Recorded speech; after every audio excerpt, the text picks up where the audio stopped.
Good morning students. Lesson 12 ध्वनि पढ़ रहे थे। इसमें आगे बात करते हैं हम, और आज हम पढ़ेंगे ध्वनि तरंगों की प्रकृति। ध्वनि तरंगों की प्रकृति। ध्वनि की जो तरंगें होती हैं उनकी प्रकृति कैसी होती है। तरंगों के कंपन एवं संचरण की दिशा के आधार पर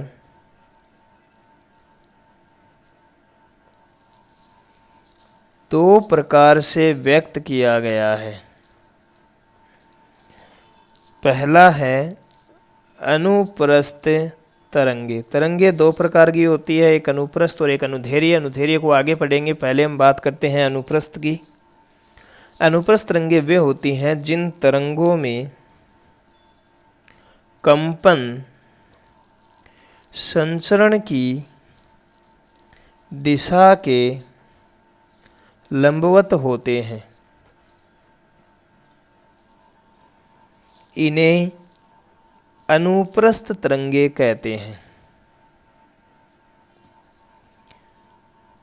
जैसे माना कि एक तनी हुई डोरी है, तनी हुई डोरी, और आप इसको बीच में से पकड़ के जब छोड़ेंगे तो इसमें जो कंपन होंगे वो कैसे होंगे, ऐसे लंबाई में लंबवत होंगे।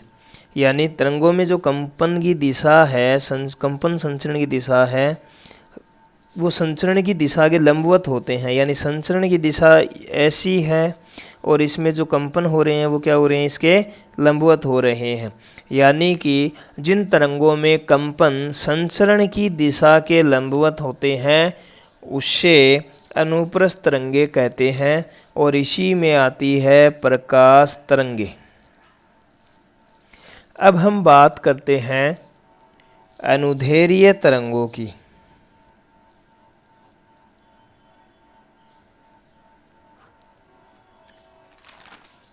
जिन तरंगों में कंपन संचरण की दिशा में दिशा के अनुदिश होते हैं। यानी कि जिस तरफ दिशा है संचरण की उसी तरफ क्या हो रहे हैं, कंपन हो रहे हैं, तो उसे हम क्या कहते हैं, अनुदैर्ध्य तरंगे कहते हैं। और इसी में कौन सी तरंगे आती है, ध्वनि तरंगे आती है। ध्वनि तरंगों में कंपन जो होता है वो संचरण की दिशा के अनुदिश ही होता है। या हम बात करें स्प्रिंग में को अगर हम ऐसे खींचेंगे तो इसमें जो कंपन होंगे वो ऐसे इसी प्रकार से इसी संचरण की दिशा में ही होंगे। तो स्प्रिंग में उत्पन्न तरंगे और ध्वनि तरंगे जो हैं ये अनुदैर्ध्य तरंगे होती हैं। यानी कि ध्वनि तरंगे जो होती हैं वो अनुदैर्ध्य प्रकृति की होती है। अब इसके लिए हम एक क्रियाकलाप करते हैं, और क्रियाकलाप में क्या करते हैं कि एक शिलंकी को स्वयं व अपने मित्र के हाथों में खींचकर पकड़ने के पश्चात लगातार तेज झटका देते हैं और शिलंकी पर एक चिन्ह लगा देते हैं। हम पाते हैं कि शिलंकी पर लगा चिन्ह विक्षोभ के संचरण की दिशा के समांतर आगे पीछे गति करता है।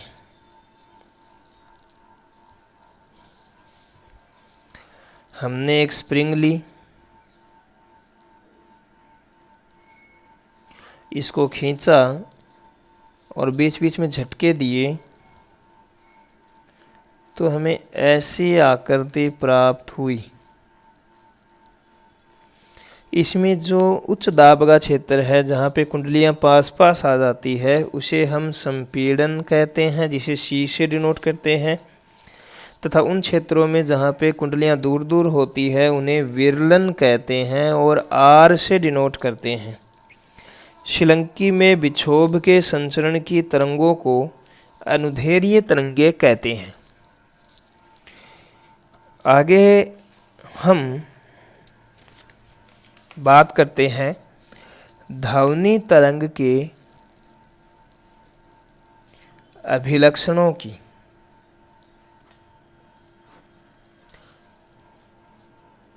किसी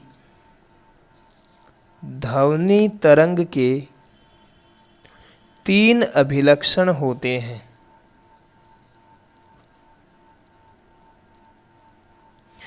पहला है आवर्ती। सबसे पहले हम इसको समझने के लिए ग्राफीय रूप को प्रदर्शित करते हैं।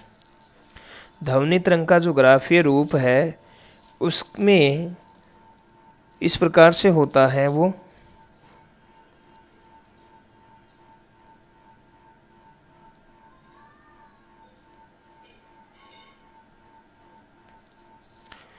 इसे मैं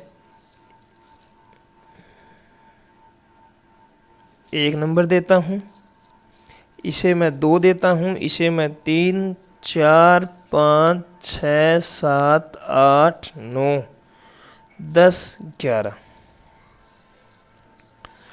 ग्राफीय रूप को समझते हैं। इसमें संचरण दूरी x x के साथ, संचरण दूरी x x के साथ तथा किसी समय माध्यम के दाब का औसत मान में परिवर्तन y x में दर्शाते हैं। यानी y x में दाब को दर्शाया जाता है और x दिशा में x x पर जो है संचरण की दूरी दर्शाई जाती है। ग्राफ में विभिन्न बिंदुओं 1, 2, 3, 4 जो बिंदु है, इनका जब अध्ययन किया तो हम पाते हैं कि बिंदु 1, 5, 9 वे स्थान है जहाँ दाब सर्वाधिक है। यानी कि यहाँ पे दाब जो है वो क्या है, सर्वाधिक है। इसलिए ध्वनि संचरण के ये संपीड़न बिंदु कहलाते हैं। ध्वनि संचरण के क्या हैं, संपीड़न बिंदु, संपीड़न बिंदु है। जबकि 3, 7 और 11 जो है, इन पे दाब न्यूनतम है, अतः इन्हें विरलन बिंदु कहते हैं। 2 कर्मागत विरलनों तथा 2 कर्मागत संपीड़नों के जो बीच की दूरी है वो लैम्बडा, इसे लैम्बडा बोलते हैं, जिसे तरंगदैर्घ्य के नाम से जाना जाता है, तरंगदैर्घ्य कहलाता है। 2 संपीड़नों, लगातार संपीड़नों के मध्य की दूरी या 2 विरलनों के मध्य की जो दूरी है, ये दूरी क्या कहलाती है, तरंगदैर्घ्य कहलाती है, जिसे लैम्बडा के द्वारा प्रदर्शित किया जाता है। आगे बात करते हैं, अब देखते हैं इसमें सबसे पहले आवर्ती को। आवर्ती क्या होती है कि एकांक समय में किए गए कंपनों या दोलन भी बोल सकते हैं, दोलनों की संख्या ध्वनि तरंग की आवर्ती कहलाती है। यानी कि इसे V से डिनोट करते हैं। यानी कि एकांक समय, कोई समय ले लेते हैं, जैसे हमने 1 सेकंड लिया, और 1 सेकंड में जो तरंग है इसमें कितने कंपन उत्पन्न हुए, वह उसकी क्या कहलाती है, आवृत्ति कहलाती है। यानी एकांक समय में तरंग में कितने कंपन उत्पन्न होते हैं, उनकी संख्या ही क्या कहलाती है, तरंग की आवृत्ति कहलाती है। इसका जो ऐसा ही मात्रक होता है वो हर्ट्ज होता है, जिसे Hz से हम डिनोट करते हैं। आगे हम बात करते हैं इसमें आवर्तकाल की। दो क्रमागत संपीड़न या दो क्रमागत विरलन को निश्चित बिंदु से गुजरने में, दो क्रमागत संपीड़नों या विरलनों को निश्चित बिंदु से गुजरने में लगे समय को तरंग का आवर्तकाल कहते हैं। अन्य शब्दों में, माध्यम के कणों द्वारा एक दोलन को पूर्ण करने में जो समय लगता है उसे हम आवर्तकाल कहते हैं। आवर्तकाल को T से प्रदर्शित किया जाता है और इसका ऐसा ही मात्रक सेकंड होता है। आवर्ती व आवर्तकाल में